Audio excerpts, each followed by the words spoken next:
Hello and welcome to Let's Try Again, a Harry Potter-oriented fan fiction. After the war, Harry Potter's world falls apart. Then he is offered a chance to try and make a better future for himself and his friends. Of course, things are never simple. I hope you enjoy Chapter 6. When Amelia stepped out of the office, she saw Lord Peveril Gryffindor standing in the hall waiting. "May I have a moment of your time, Madam Bones?" James asked in his most charming voice. "Of course, Lord Peveril Gryffindor," she said as she placed her hand in the crook of his arm and let him escort her back to her office. "Please call me Sebastian." "Amelia." "Well then, Amelia, I wish to apologize for how I spoke to you before I left. I know about your personal past with Sirius, as well as your reputation. There is no doubt in my mind that you will do the right thing. I just wish to impress upon Fudge that his actions will have consequences with me. With him, nothing is more important than his money and power, so that is what I threatened. A vague threat is no one's friend after all." Amelia let out a small chuckle. "I fully understand. How that man managed to become minister, I will never understand. But he is what we have, so we must deal with him. Now tell me, is there anything that I could say to Sirius that might make him more willing to trust me? Something tells me he is not going to be in the best mood with any ministry officials." "Yes, tell him that Moony wants him to come. That should get him to follow you anywhere." "And just who is Moony?" "His less than pleased, extremely anxious husband." "Oh." "Amelia, I know it's not my place to tell you how to deal with the people in your department, but if I may make a suggestion, I know that it is policy to do whenever someone gets into Azkaban with the intent of meeting with a prisoner, they are required to have a backup. I would personally suggest that you take Kingsley Shacklebolt with you. He is a good man and seems to be more honest than others in your department. That I shall not mention. There is also the added bonus that Sirius was his training officer." "I agree with you. Kingsley is a good man. I know I will be able to trust him with this. Thank you for the suggestion. Now, if there is nothing else, Sebastian, I shall leave you now and get back to work. I will see you in a few days." "Thank you, Amelia. I shall be seeing you." With that, the two parted company, and James headed for the exit. He didn't make it far before he caught a glimpse of someone else that had made him hesitate, as he watched Lucius Malfoy arriving at the ministry. James had never been overly fond of Malfoy. He found him to be overly pompous, even by pureblood standards. But he had been one of Sev's most trusted friends. The only reason that he hadn't been aware of their relationship at school was because he had already graduated and had the dark mark. From reading everything that Hadrian had provided, he now knew that the Imperious Defense was more than just a way to get out of trouble. Lucius had indeed been placed under the curse by none other than his own father. He had been forced to take the mark and forced to do unspeakable things to protect his wife and child, and he would have to do it again if they were unable to change time. Making a decision, he headed over to the other man. There was a memory orb that was meant for him in the trunk after all. "Lord Malfoy, if I might have a moment of your time, I promise it won't take much time." Lucius looked over at the man. This was someone he did not know, but there was still something familiar about him. Looking him over, he saw the posture of a born and raised pureblood. He also saw the refined clothing that both spoke wealth and class, two things that were so rarely went together these days. "If it is quick, I don't have much time." "Oh, it won't take long. It was suggested by Severus Snape that I meet with you. My name is Sebastian Alexandros Peveril Gryffindor, and I am lord of the ancient noble houses of Peveril and Gryffindor. I have recently come across some interesting information that affects you. I was hoping that I might be able to bring it to your manor sometime tomorrow." Lucius examined the man in front of him. This was not somebody he wanted as an enemy, but he hadn't made it this far in life by not knowing when to be cautious. It was the mention of Severus that sealed the deal from him. Sev was one of his oldest friends. If he sent this man to him, it must be important. "I have meetings most of the day tomorrow, but I can spare about 20 minutes around 3 o'clock. Flew to my home office, and we can discuss this information you have. Thank you, Lord Malfoy. I shall see you tomorrow." Malfoy Manor, Lucius's study, March 26, 1996. Lucius Malfoy sat in his grand study thinking. He had lived a hard life, and he knew that most considered him to be a bad man, but he wanted better for his son. Looking out of the window, he could see Narcissa walking around the pond in the backyard with young Draco in her arms. He was worried about his wife. She had suffered 3 miscarriages before they managed to have Draco, and 2 since. Narcissa craved to have more children, but every time it didn't happen, she broke a little more. She rarely smiled anymore, and he knew that Draco was starting to pick up on it. The little boy would do almost anything to see his mother smile, but it was becoming harder and harder. Then there was this new lord. It was not altogether unheard of for a new lord to take their seats. So many had died during the last war that there were dozens of empty seats in the Wizengamot. There was also the fact that he knew Severus, when Severus had never mentioned him before. This train of thought was interrupted as Lord Peveril Gryffindor stepped out of the green flames. "Ah, Lord Malfoy, a pleasure to see you again." "The pleasure is all mine." Glancing out of the window, James saw Narcissa and smiled. "And there is your lovely wife. I so hope it is not forward of me to request that she be involved in this meeting. The information that I have will affect the both of you." When he saw Lucius hesitate, clearly wanting to protect his wife, he continued, "You have nothing to fear from me, Lord Malfoy. This is truly just about information. Besides, if Sev thought that I had done anything to threaten your family, his beloved godson in particular, he would have had my head on a platter for you by the end of the day." Lucius smiled at this. Severus was indeed rather protective of his godson. Agreeing, he sent an elf to go get Narcissa. Once she joined them, James introduced himself and kissed the air above her hand, as was tradition. "Lord Peveril Gryffindor, it is a pleasure to meet you. You are most welcome in our home," Narcissa said in a perfectly cultured, cool voice. "Please, call me Sebastian." "Narcissa, then." "And you should call me Lucius. We will be working in the Wizengamot together after all. You mentioned some important information that involves us." Lucius was concerned that this might be some kind of shakedown, using evidence from his past. James could see that Lucius was wary, but there was really no need for it. "I should tell you first that I was never supposed to be the one to bring this information to you. Originally Sev was planning to be our messenger, but a controlling old man is making it particularly difficult for him to leave the school at the moment." Lucius nodded at this. He knew just how controlling Dumbledore was, especially when it involved Severus. Seeing that the other two knew who he was referencing, he continued, "This information originates from deep within the Ministry. To be more specific, it is from the Time Chamber in the Department of Mysteries, where time turners are made and stored." Lucius became very interested at this point. It was almost impossible to get any information out of that particular department.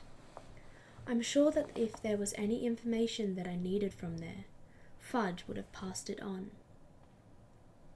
Actually, he wouldn't have known. It is a little known fact, but although unspeakables work out of the ministry building, they are not actually classified as ministry employees. They are sworn to serve magic, not the government, so they almost never pass on information to the minister unless it pertains something the ministry is doing. Lucius found this rather interesting. Fudge did so love to brag about all the top secret information he had access to in the DOM due to his power and position.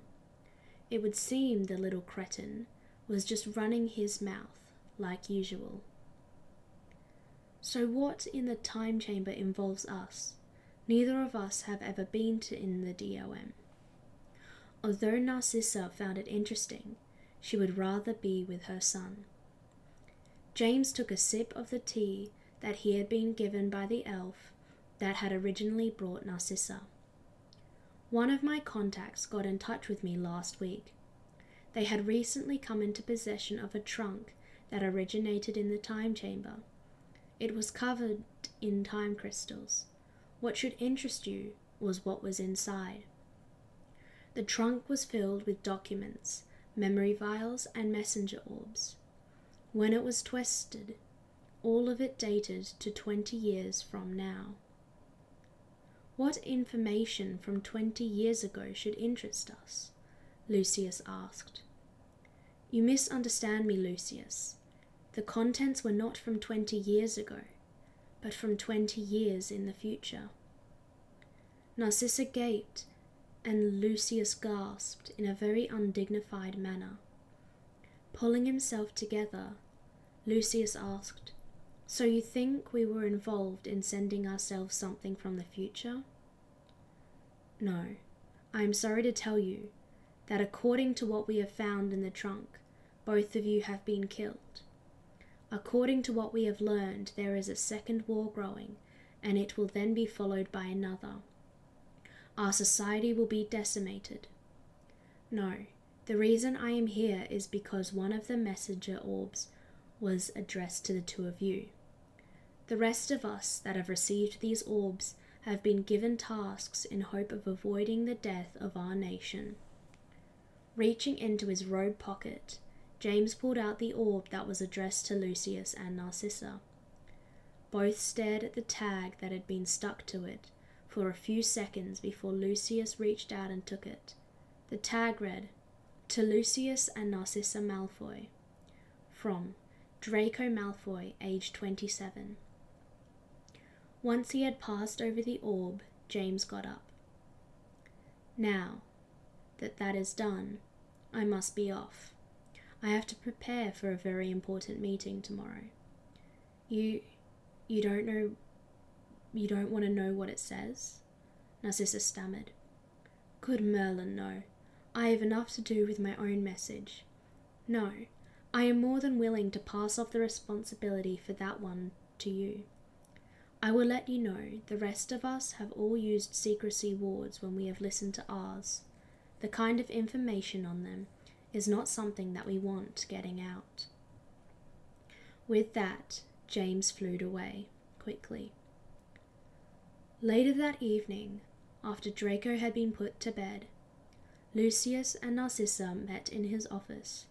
Putting up the strongest wards they could, they activated the orb. Narcissa gasped and felt tears form in her eyes as he saw the man her little baby boy would grow up to be.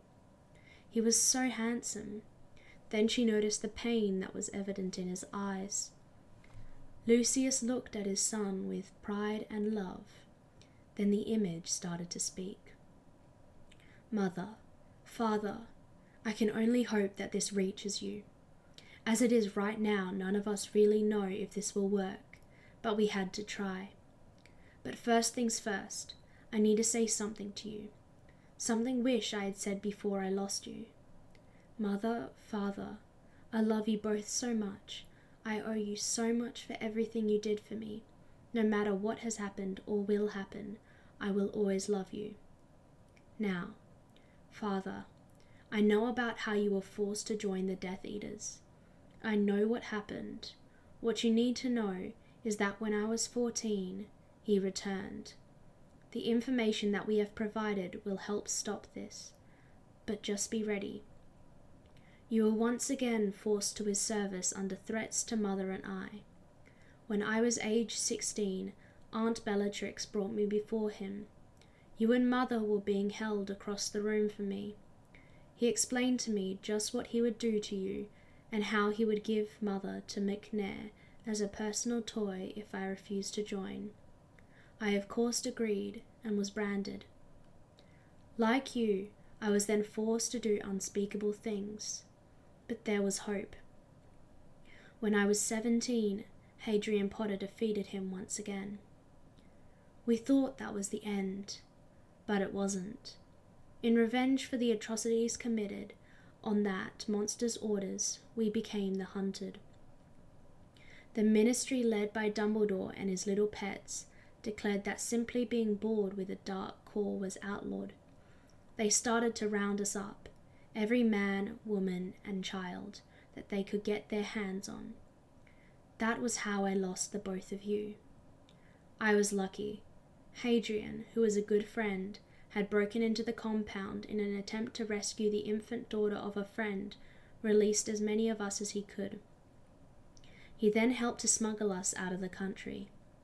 I will admit, most did not survive. I lost a great many friends to those purges. I need your help to make sure that this doesn't happen again.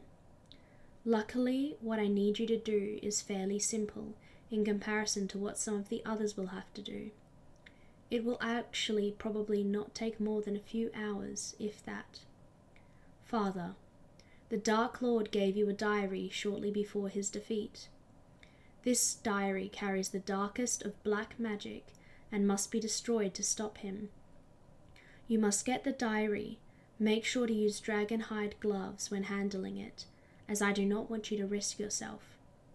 Take the diary to Gringotts. Go to one of the guards across the hall from where the carts are and tell him that you have been sent by Hadrian and need to see Chief Ragnarok. They will know who he is. That is all. Ragnarok is also involved in this and will know what to do by now. Mother, I know how much family means to you, and I am sorry to have to tell you this. Your sisters are lost to us. There is nothing we can do. They are both set in their ways to ever change. Bellatrix is so infatuated with the Dark Lord that she would willingly hand her own flesh and blood over to him. Andromeda has become so bitter in her loathing of the Black family and everything that it stood for that she will become one of the biggest advocates for the destruction of dark magic. She supported your execution and would have supported mine if I had not escaped. What I need for you to do is go to the ministry and claim covenantship over Bellatrix. This will give you control of not only their personal vaults, but the entire Lestrange fortune and the Wizengamot seat. It will be easy, as she is clearly crazy. It is just a few basic forms. Once that is done, like Father, you need to go to Ragnarok at the bank.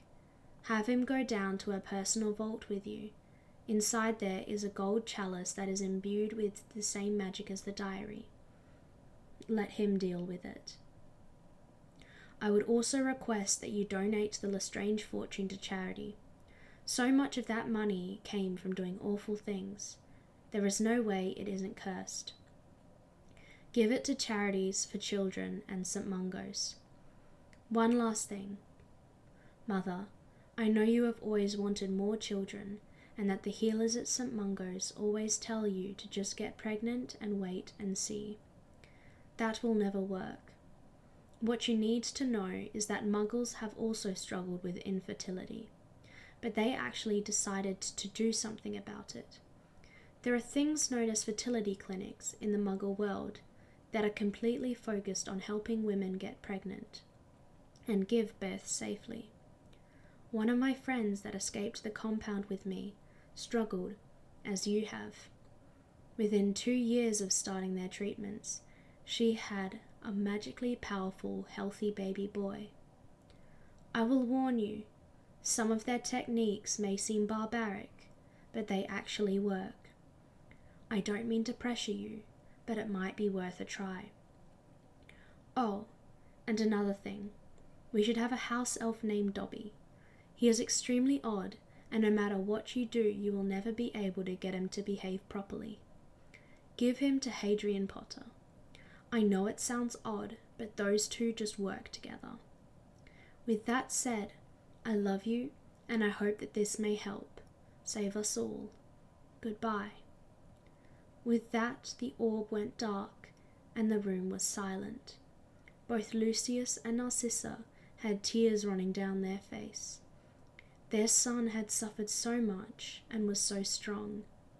They knew that they would do anything he asked if it meant that they might be able to lessen the pain in his eyes, even if just a little. Lucius went over to his liquor cabinet and got himself a glass of scotch before going to sit in his chair and stare blindly at the wall for a bit. Narcissa quickly fled the room. She ran through the manor until she reached her son's room. Going in, she laid down on the bed with him and cuddled him protectively in her arms and let herself cry for a bit. Draco was a little confused at being woken up by his mother crying, but just decided to hug her back and go back to sleep. That was Chapter 6 of Let's Try Again. I hope you have enjoyed, and I will see you for the next chapter.